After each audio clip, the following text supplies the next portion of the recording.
Welcome, ladies and gentlemen in the room here, and welcome those of you watching online. So we're into the second day of the festival, and now we're going to have a panel to talk about what's new, what's happening in terms of democratic innovations, because Europe is very innovative and creative. So we're going to take stock of where we are in democratic innovations, but we're also going to try and make the connection to what happens in daily life.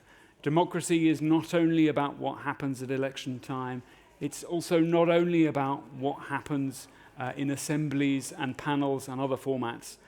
How do we connect these new formats with how we live democracy in our daily lives? And we have a fantastic panel who I'll ask to come up on stage.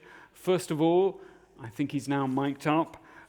We have Vice President of the Committee of the Regions, Vice President Apostolos Tzitzikostas. Come up, please. Vice President, take a seat up here. Next, we were hoping to have Vice President Šuica. Unfortunately, she has a last-minute issue, but we have a fantastic substitute and replacement, Colin Scicluna, her head of cabinet. Colin, in many ways, the brains behind the Conference on the Future of Europe, or the front man. Please come and join us on this panel. Take a seat. Next, we have, of course, we could not have a panel reviewing where we are going without having two citizens who participated in the recent panel. So we have, please, let me get the name right, we have Laia Cortina, come up and join us on the stage. And we have Szymczak, please. Daniel, come and join us on the stage. And last two speakers we have on the panel. The innovations that we've seen taking place at EU level have also been matched and perhaps even surpassed by the innovation that is taking place in this country. Belgium is really a front leader in democratic innovation. So can I please ask on stage, Hendrik, you are the ambassador. Let me get my papers in front of me. Hendrik van der Velde, who has been the ambassador during the Belgian presidency, leading the fantastic work that we've seen on participation and deliberation. And last but not least, I think a familiar face, Dominik, Hierlemann, please come and join us from the Bertelsmann Stiftung. The Bertelsmann Stiftung does amazing work, which has got us to this wonderful situation. So please take a seat, and I will be roving, sitting at the stage.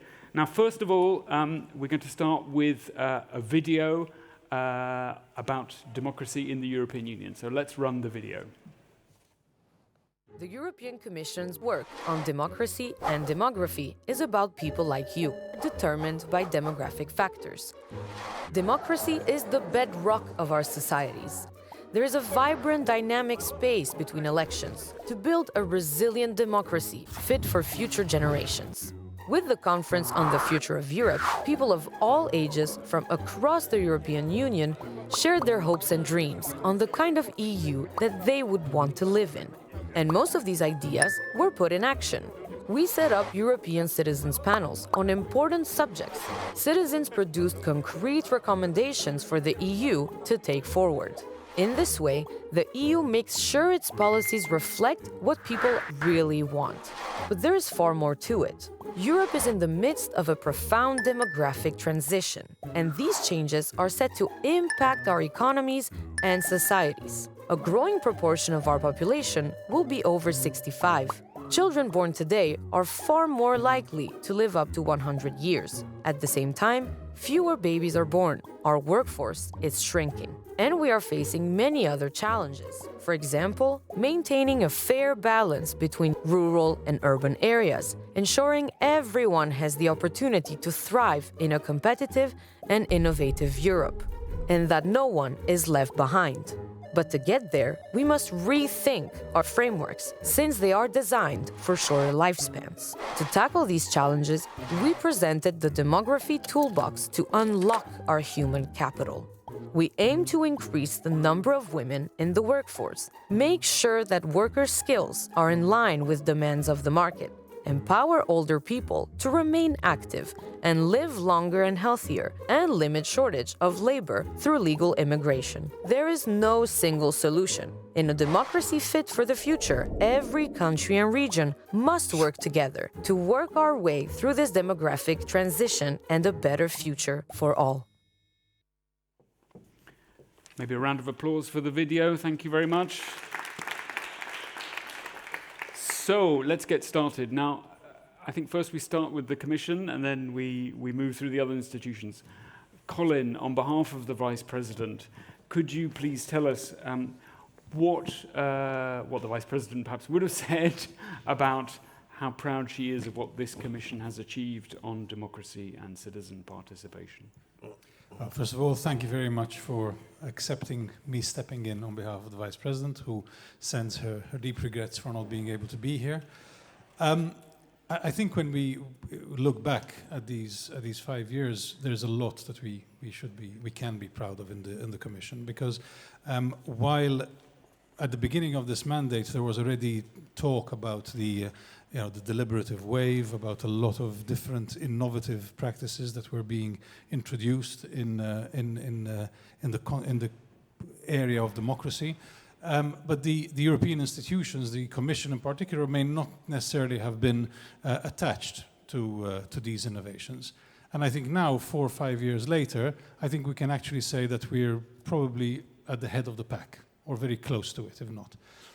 Because I think that, first of all, acknowledging the need to innovate and to adopt new approaches.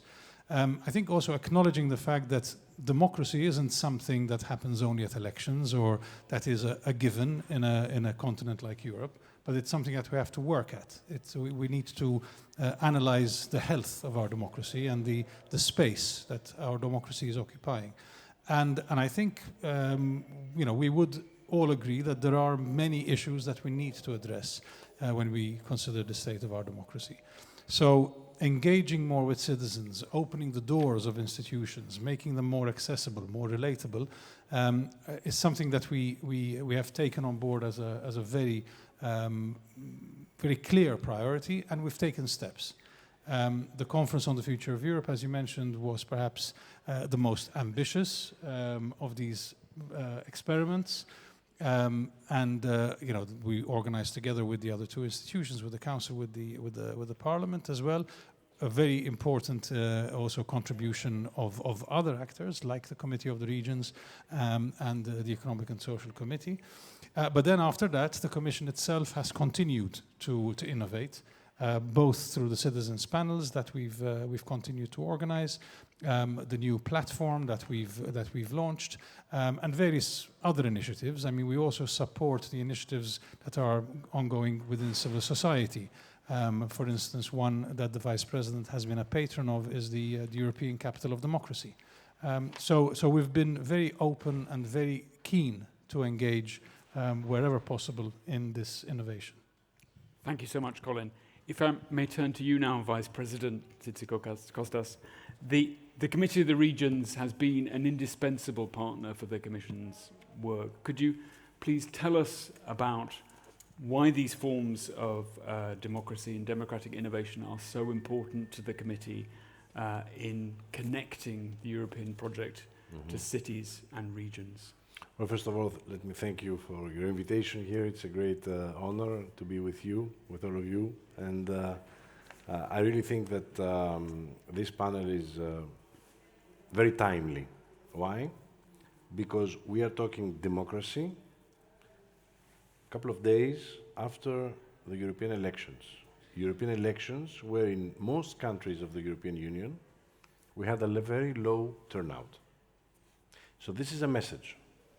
And it's a message for all politicians, European level, national level, regional, local levels. What is the message? The message is that we need to boost democracy even more. And I have to admit that the Commission, Vice President Šuica, and her team, of course, has done an amazing job throughout these last years.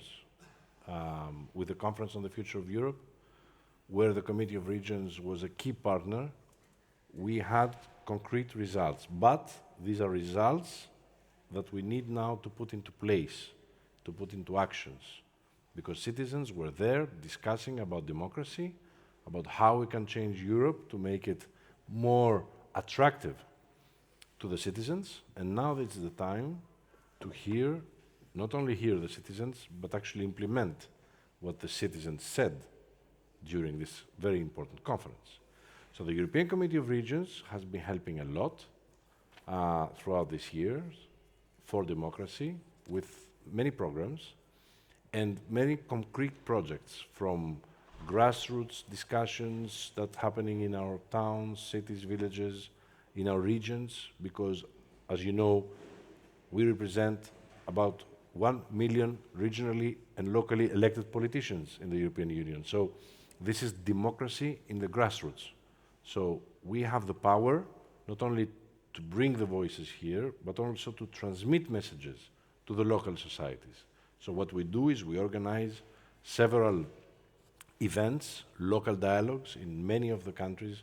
Belgium is actually a very active country in this respect, but many others as well. And we are looking for participatory interaction. This is the key word that we are using. Actually, one of our basic pillars in the European Committee of Regions is bringing Europe closer to citizens. But how can we do that? Because we have to stop using, big fancy words and phrases and start working on the ground. We believe that the European Committee of Regions can really do that, and actually we have been using a lot of programs to do that. For example, we put forward in 21 the program From Local to European project, in 23 a new chapter for European democracy, projects that were elaborated ahead of the European elections, of course. Within this second project, we're also organizing training sessions, providing a tutorial on how to organize citizens' panels. The trainings involved more than 80 locally and regionally elected politicians and officials. We also have launched a program targeted specifically to young elected politicians. It's the YEPS program. Some of you, I know, have been members of it. This program has brought together 45 YEPs who encouraged online webinars over the last year. We also, as I said earlier, organize a lot of local dialogues, and we encourage our members in several countries and regions and cities to organize such events. We have a festival this year that's dedicated to the green transition, your festival, which is very important. We are part of it. And of course, the flagship initiative on Green Deal Going Local, a communication campaign that we have in the Committee of Regions that aims to show how cities and regions are at the heart of the Green Deal, and we basically are here to implement the Green Deal. 90% of the decisions taken by the European Commission and Parliament are at the end going down to the cities and regions in practice. So in this context, we have created the COR Climate Pact Ambassadors, where we have specific topics in our communities in order to make citizens be part of it and participate. So, in other words, we have been using throughout these years several different programs in order to involve citizens. But we must not stop here. Actually, I would say that we must work even harder. The message of this low turnout in the European elections is a very strong signal for us, and we need to take it under real consideration. Because in many countries, if you compare the turnout of the national elections to the one in the European elections, you will see differences. So this means that the Europeans today don't feel Europe as close as they do their national governments, which is wrong, because Europe is everywhere. Europe is in our schools, in our hospitals, in the roads we make, in the culture, everywhere. So we need to make sure, and this is something that in the new term that is starting now, the Commission, along with all the stakeholders, should really take into account is how to bring concrete examples to the citizens of how important it is to participate. And the number one possibility for someone to participate is through their vote in the elections. So by voting, you strengthen democracy. by participating in programs and other events, you are strengthening democracy. And this is what we are responsible. It's not the fault of the citizens that we have not managed yet to fulfill this mission. Wonderful. Thank you, Vice President. That's a fantastic call to arms. And I think we in the JRC certainly hope that we continue to build this relationship with the Committee of the Regions and take it into the next term. You very kindly said that, of course, Belgium is a fantastic laboratory of innovation in democracy. And none of the things that have taken place at European level would not have happened without the inspiration that is happening across the European Union, the East Cantons in Belgium, in Brussels, in the cities. So, Ambassador van der Velde, could you tell us a bit about the Belgian presidency experience in this field and why the Belgian presidency has been so active and what it has achieved for participation in deliberative democracy? Thank you. First of all, I would, before we dwell a bit on the panels and these innovations, to say that we've put actually democracy and rule of law at the forefront of our presidency as a general coherent theme over all the council configurations, on competitiveness, on democracy and rule of law, justice and home affairs, etc. And in that respect, we had the legislative part, where there was quite a lot to do on the rule of law and defending democracy. There was a part on the future of Europe, where we had also a specific General Affairs Council where we invited the 10 candidate countries. It was actually the first time that we had an informal council with all the 10 candidate countries. Okay, we call it partners with a European perspective. And there we gathered with 37 around the theme of how to strengthen democracy and rule of law in the accession process. The third area in which we put rule of law and democracy first forward, let's say, was in crisis management. Now, so you would say crisis management, you would mainly think of the situation in Ukraine, of course, and Gaza, which was very clearly at the forefront of the presidency. But we also had meetings of the IPCR, specifically on how to defend our democracies in the wake of the elections. And there we discussed all the instruments that we had developed the last few years to protect democracy. So just as an introduction to say the coherent approach that we've tried to take all through our presidency, and you will see, and the legislative pieces are numerous. I have them here, but I will spare you the list of acronyms and names of all the directives and conclusions that have been taken. And then there was, as you say, this completely informal initiative of the citizen panel that we did as a presidency. It was a national citizen panel.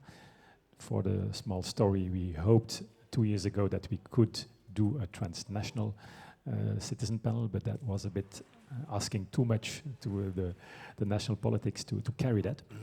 But we managed to push through a citizen panel with let's say, citizens residing in Belgium.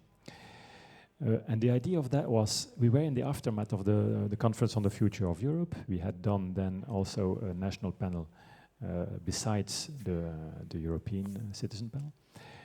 And when we had to set up the preparations of the informal part of the Belgian presidency, it was like a couple of months after we finished that. And the idea stemmed from the fact that every presidency, we usually do a communication campaign. And a communication campaign, it costs usually around €1 million every presidency. That's what we all spend on that. Without any feedback, without any assurance of what impact it has. Whereas at the same time, you hear that citizen panels are very expensive. We managed to have a citizen panel for half the price of that, so €500,000. No communication campaign, and we were hoping that the citizen panel could be this means through which we would attract attention and citizen buy-in, if you wish. So that's the background of it. The team we chose was a difficult one. You always have to think of what approach do you take. Do you let the citizen choose? Do you choose a team yourself? So we decided to pick one of our main pieces of legislation that we were working on, and at that time it was we were finalizing that, the AI Act. I mean, actually, to be fair, it's the Spanish presidency who finished the trilogue on that, but we could sign off during our presidency. So that appeared for us a very good topic to use as the theme for the citizen panel. So this is how it all came about. It fit into the context of when we started preparing our presidency. It fit into the overall coherent theme that we chose, rule of law and democracy over the presidency. And it helps also for the future, where we really would want that enlargement. And you will see also probably the next strategic agenda that's about to be adopted in the next few weeks will have also as its first part democracy and rule of law, again, the values, etc. So it's this whole coherent and future-oriented approach that we hoped really to have during our presidency, and I hope this contributed to it. Thank you very much. No, fantastic. And I'm particularly pleased you made the link to the report that we're going to be publishing later today, which frames all these initiatives in terms of public communication and emphasizes the need that communication is as much about listening as it is about talking. Thank you very much. So for this first round, Dominik, can I turn to you?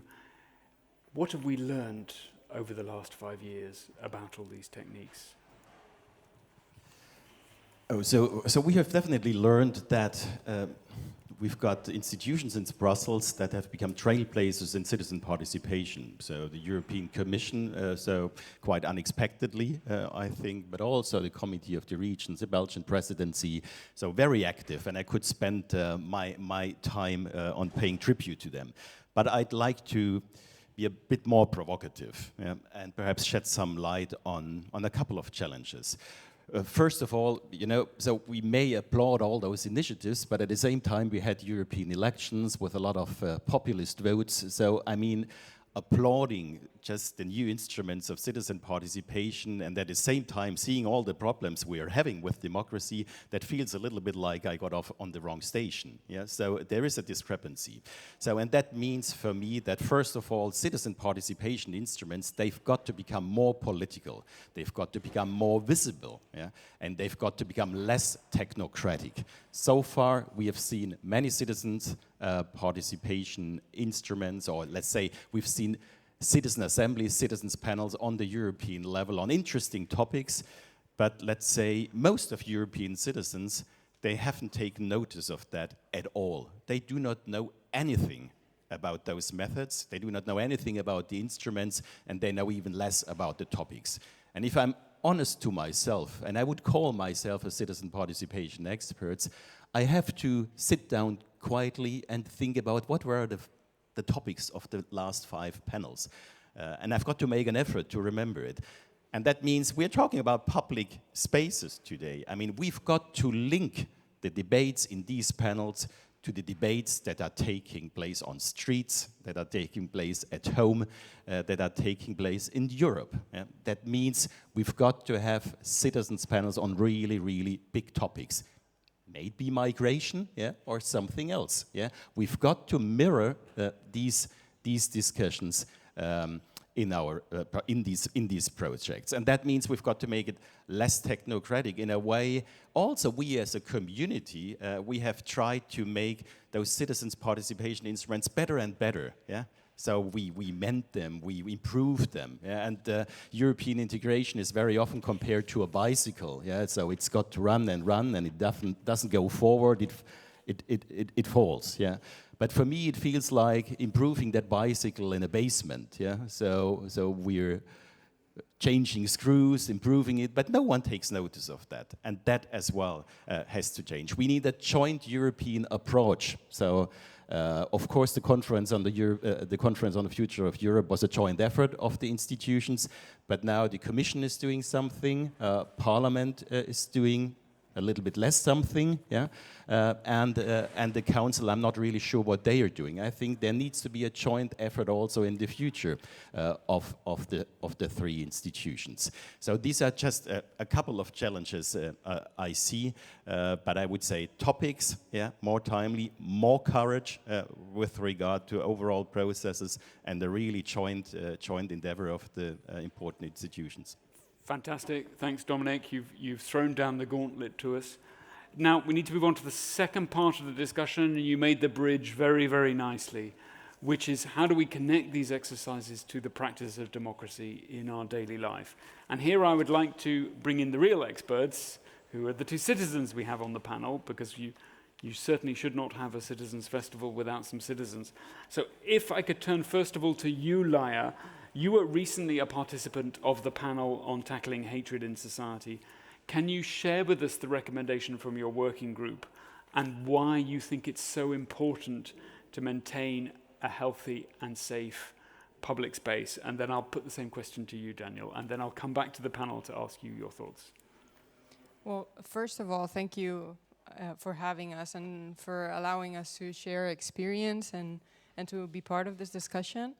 I want to encourage you also to, if you're interested, to learn more about all of the recommendations, because there's two of us here today. So for logistical reasons, but there were 150 of us, and we came up with many different ideas. But our working group ended up focusing on how we can keep politicians accountable for fueling hate in society.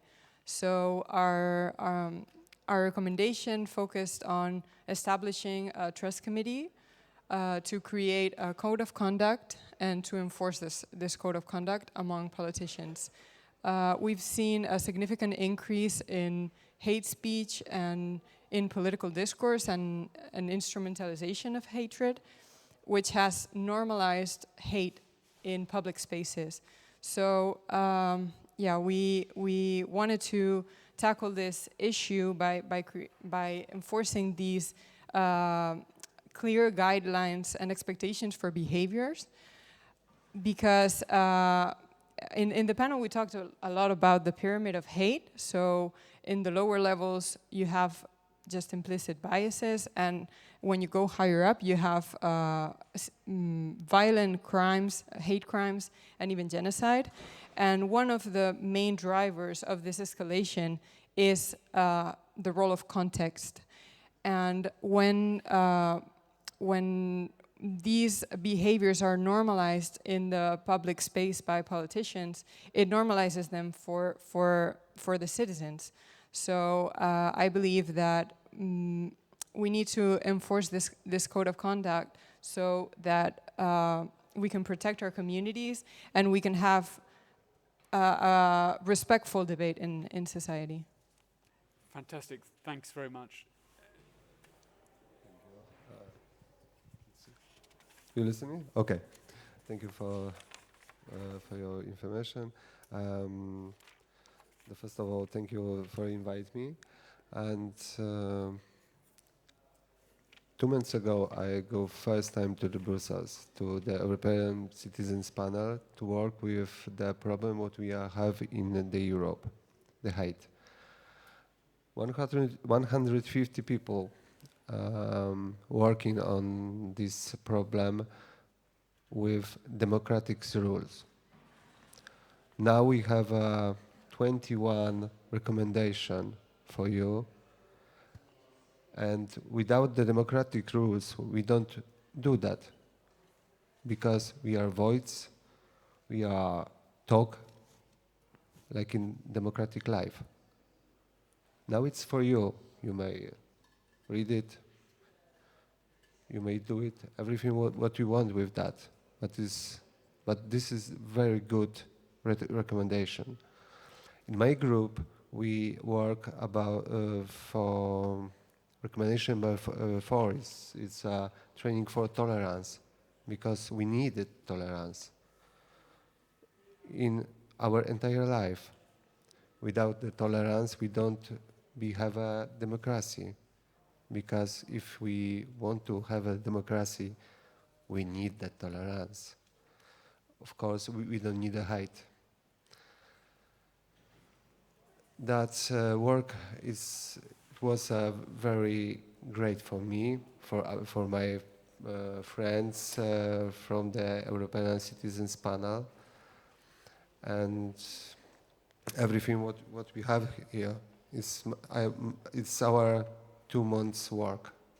Please do it something good with that. Thank you.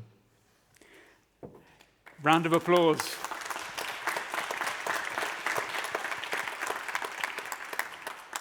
Many of us are here because we're paid to be here because it's our job, but our 2 citizens, okay, I think we reimburse them a per diem, but they gave up their free time to think about these issues, so we owe it to them to look seriously into their recommendations and act upon them. Now, perhaps can I turn to you, Vice President? So you very eloquently made the case for more of these activities. Dominik has thrown down the gauntlet a bit. How do we avoid these sort of exercises becoming something separate from what people are really talking about in their daily life? Real democracy. As you yourself said, democracy happens everywhere, but it also happens somewhere in a specific place. Mm-hmm. So how do we start to bring these threads together? Representative democracy, these new techniques, but also how democracy is lived in everyday life, in public spaces. What have we got to do to bring this together, rather than having a vote over there, a panel over here, and people talking about something else somewhere else? How do we bring it together? Well, first of all, let me start with what you said at the end of your intervention, and which I believe is very true. These people, the citizens, were asked for almost a year to participate in this conference. Now the time for the European Union is to act. Because if the Conference on the Future of Europe is left only with a very big dialogue and discussion that took place in Strasbourg, and there is no action after that, then we are at risk to lose the trust not only of the citizens who participated, but also of the citizens of Europe in general. So in other words, we need to act. And I'm happy, I feel as a European very secure, knowing that Vice President Šuica is one of the voices who is asking to go now to the second step, the next step, to implement what we have decided and what we have discussed during the Conference on the Future of Europe. Now, when it comes to local and regional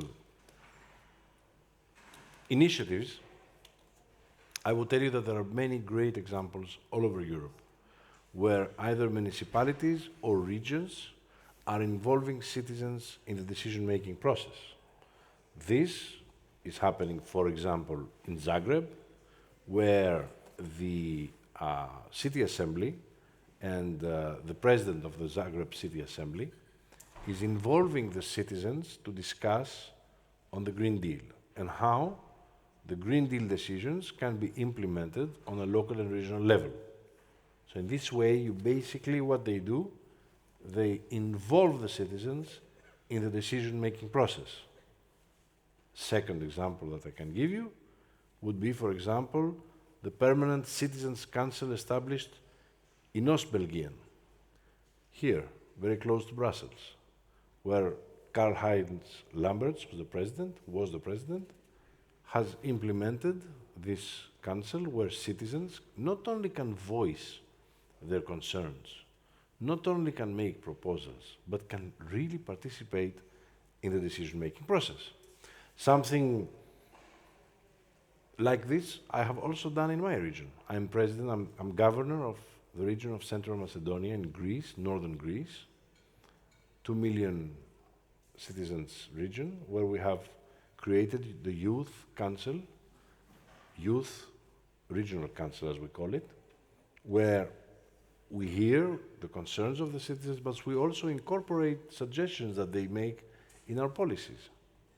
So this is how you give the choice to the people to be involved, to have a say in the way things work, and at the end to participate in democracy.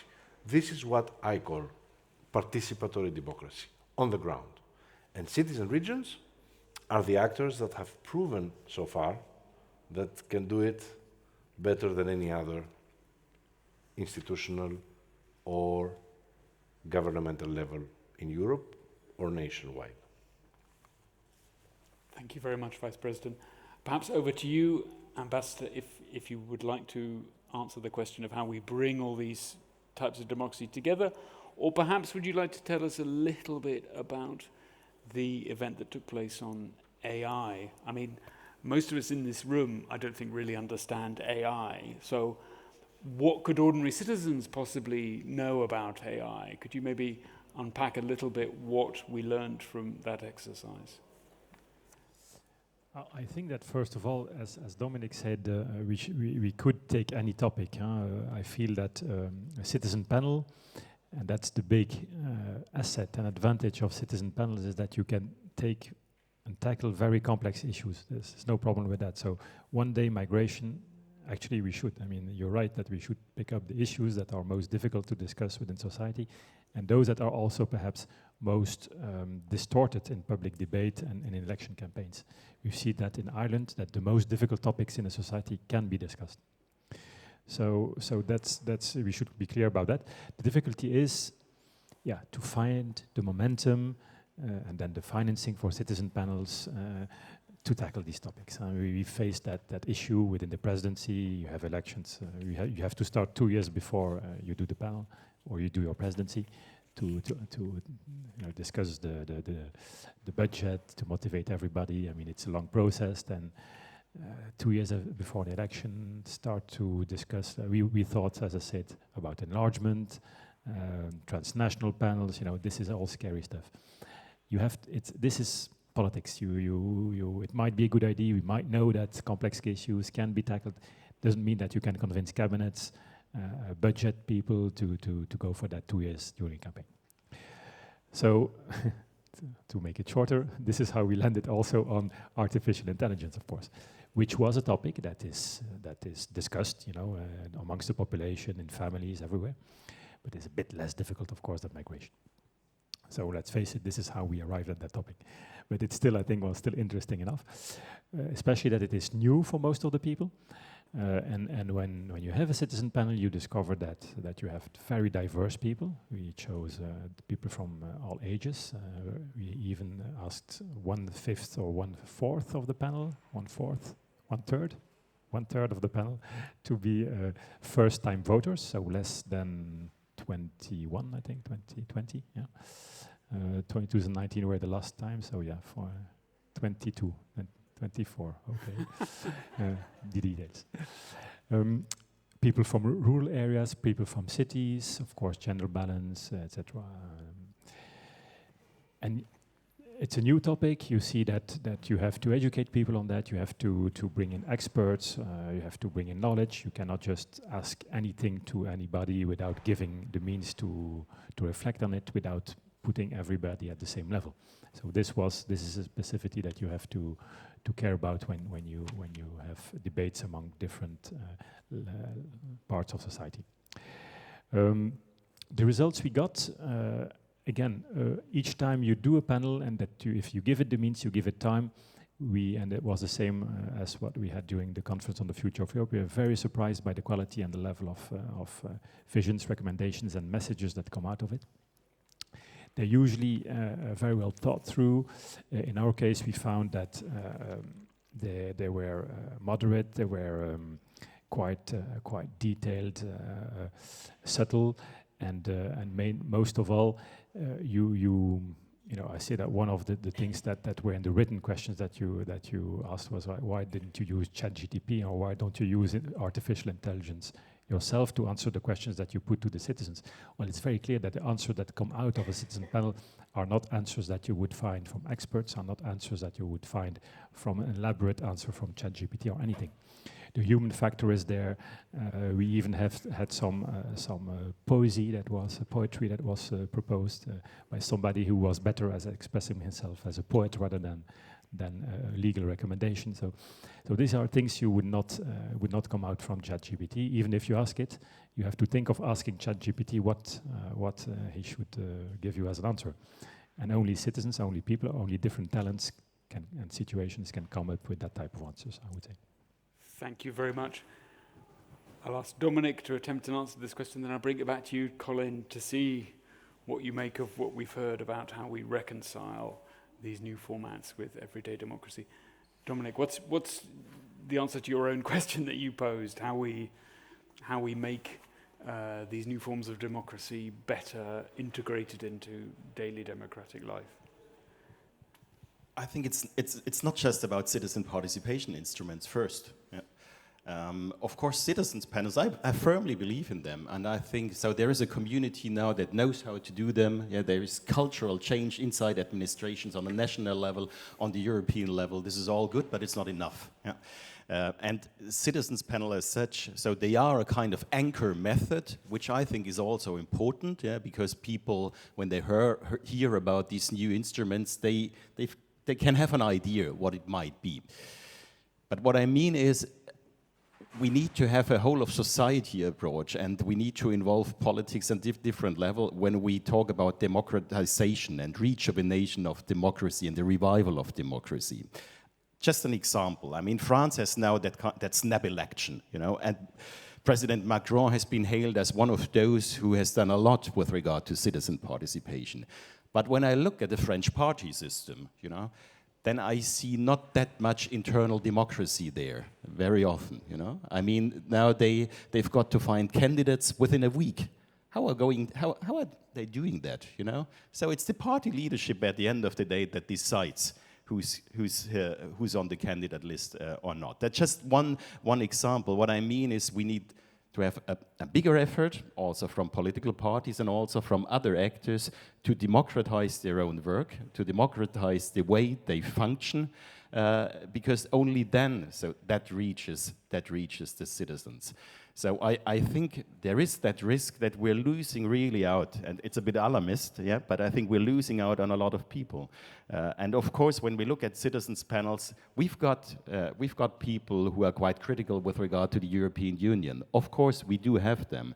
But if we're really honest, we also lose out on a lot of people who decline to take up the phone call, who decline to answer to the letter, whatever, who are just so disenfranchised and disenchanted that they do not participate at all. And we need to make a bigger effort to reach out to them. And one final point. So, I mean, in the logic of the European integration process, I think also is the logic of most citizens panels. They want to make policy making better, which is a good approach, yes, definitely. But it's not enough, I think. We're now in a situation where we also need methods that build a bridge between different communities, that kind of depolarize discussions. And we also need to find methods and ways how we can live with dissent, because consensus is not always possible. And we need to also invest, I think, in these methods. Thanks very much, Dominik. So Johan Cruyff had total football. I think you're saying total democracy. All parts of society we need to democratize. Colin, so where should we in the Commission be going next to bring all this together? I'll try to answer that, also trying to address the provocation. Because I heard a lot of we need. And we, the Commission, we, the poor civil servants who are in, you know, the cogs in the machine, are the ones who have to make it happen. And I think it's important that we're ambitious. I think a lot of the people in this room who have worked on these processes would prefer to do things better, would prefer to be more ambitious, would want to have very lofty goals, and we'll get there. We'll get there. But to get there, we have to do it step by step, because that's how bureaucracies work. We may like that, we may dislike that, but that's the reality. And that's why While I think I can be, and many of us can be self-critical, and we can also point to where we could have done things better. But we also need to look back from time to time and tell ourselves that we've managed to achieve more than we could have hoped to achieve. And I think it's very, very important that we do that in the same sentence that we say that we need to do more. So that's one thing. Second thing is that, of course, we need to make sure that the dots are joined up. Because, yes, we talk about deliberative practices, we talk about engagement, we talk about trying to address the gaps in our democracy and trying to dynamize the civic space. But we can't do these things independently of one another. There needs to be a deliberate strategy and a deliberate joining of the different efforts that we deploy. And I think I would be the first one to say that we in the Commission, for example, are not yet there. We still have not a coherent enough strategy and approach. We need to do more about that. I think we've taken some important steps. I think the EDAP first, and then the Defense of Democracy package that was adopted in December last year. Opening a little bracket, I've always thought that when we adopted the Defense of Democracy package, there was far too much attention given to the funding of civil society and foreign interest efforts, because that's an important part of the package. But there were two other parts of that package, and one of them, which is dear to JRC, DG Com, our heart, was the one on citizen engagement and engagement of civil society. And this is one that has gone under the radar. And this comes back to one of the points that Dominik made. Visibility is crucial.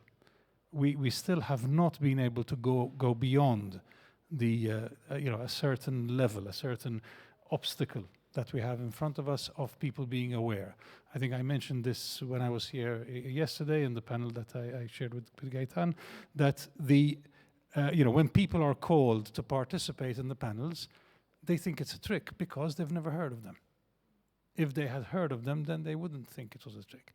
So we really need to deploy every means possible at the European level, but also at the national and at the local level. I think there, with our friends, and I know that we have very, very strong friends in the Committee of the Regions, that's where we need to get the message across, not just shouting it from the rooftops in Brussels and in Strasbourg. It needs to be in towns and villages and municipalities that people say, yes, there are European panels where there is a possibility for individual citizens to come together and to talk about a variety of topics, some of which are perhaps rather tame, but we've also tackled hatred in society, which is not a tame topic. It may not be migration, but believe me, migration came up a lot during the Tackling Hatred panel.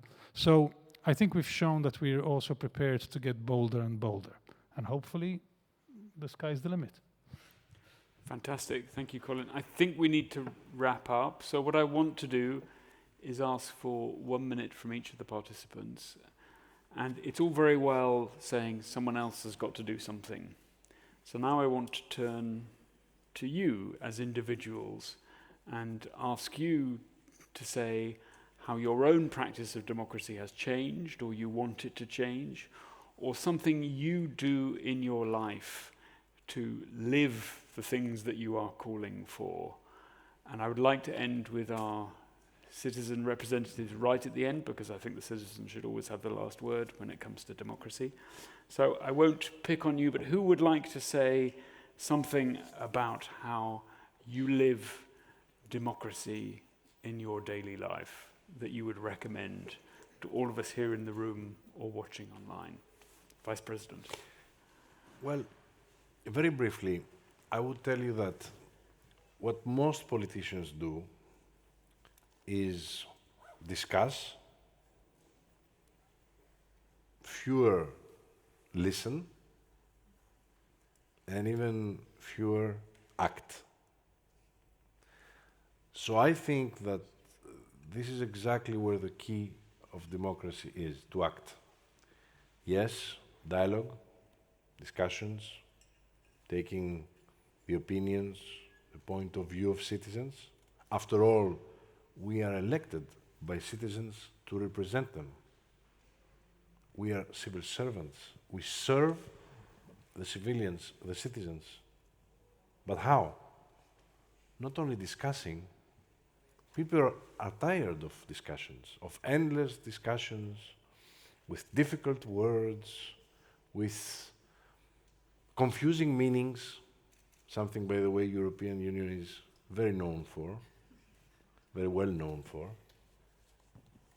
You don't only need to discuss or listen, but depending on what you heard, to act. This is how you fulfill democracy. And this is what I do in my respective responsibility, which is to govern a region of 2 million Greeks. I listen, I discuss, but above all, at the end I act. This is what we need to do, and this is what we need to do also in a European level today. Thank you, Vice President. Who else would like to share their democratic life with us? Dominik? I didn't really expect that participatory striptease here, I must say. Look, so perhaps one very honest thing. I've long been a member of a political party, and then I left, because I was unhappy with leadership, whatever, and the way it went. But I think about rejoining at least a political party, because citizen participation is crucial instruments, but citizen participation is also being part of a political party, and I think we've got to strengthen political parties. That is tremendously important, especially democratic parties. Thank you very much, Dominik. Ambassador. Yeah, I want to pick in on that. You're absolutely right. I think innovation is necessary. We know that we've probably arrived at a certain fatigue with classical representative democracy, but it doesn't mean that we should not reinforce the classical parts of representative democracy. It can be joining a party, it can going to vote. I mean, the question is, how do you start? Well, within my family, I have 3 kids that were first-time voters. Believe me, that takes some education. Especially, I mean, we've always lived abroad. You come back, you have to vote for the first time in the Belgian elections. It needs some preparation. I think that's an important thing. Be aware that you're a citizen around your friends, family. Explain, go to vote. Believe that you make a difference. I think you do. It counts. Whether you vote this one or another one, and how, and etc. So classical instruments, go to vote. Second thing, I think engage also locally in democracy. Act, but for a citizen it means engage your representatives. Write to them if you're not happy about something. Make your thing. Ask them. The classical thing. Do we do it? Probably not. We prefer perhaps to do other things. Local committees. If there's something wrong in your neighborhood, join. Exert pressure, etc. I believe these things really do work. Thank you very much, Ambassador. Colin, a snapshot of your democratic life. Well, one thing that among the many lessons I think learned from the citizens panels and from the Conference on the Future of Europe is that people are forced out of their comfort zone. And I think that one of the problems that we have with our democracy at the moment is polarization, which has been fed by echo chambers. And in the panels, people were forced to speak and to exchange with people who come from very different backgrounds to theirs. And I think we need to really try to seek those spaces where we can have discussions, where we can engage with people who have different views, because that's the only way to narrow the gap between these polarized extremes that we see developing. Thank you very much. So, who would like to go second last, and who would like to go last? Okay, thank you. For me, democracy is primarily life. For me, for my family, is the best way, the best road. What I want to go with my family. Now I know if I want to be a part of this democratic life, I must to talk, and I want to be heard. Thank you. Thank you, Daniel.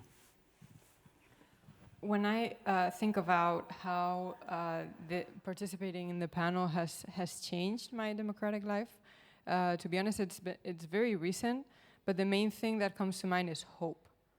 So to be honest, and I think I speak for most of my generation, we do share that feeling of that detachment and that apathy that often comes with when you're disillusioned with the situation and with expectations for the future.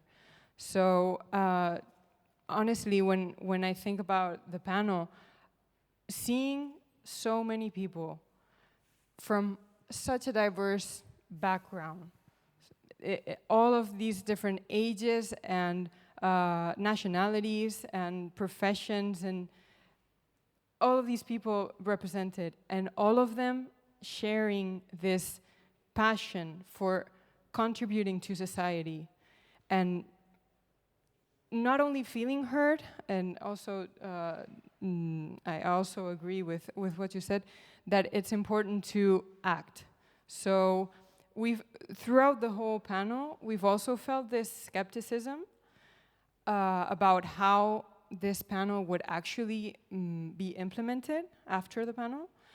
And just this morning, we had the opportunity to participate in a high-level group meeting for tackling hate. And it was a working group, and there were representatives from the different nations, so national authorities, and it was really eye-opening to see that so soon after the panel ended, we were there, so some of us, not only us two, but there's other participants here today, we were able to participate also in those first steps of the implementation process. So it's definitely fueled hope for me, and it's definitely making me think about the possibilities that there are and how we can participate in democracy in a different way. I don't think there's a better ending.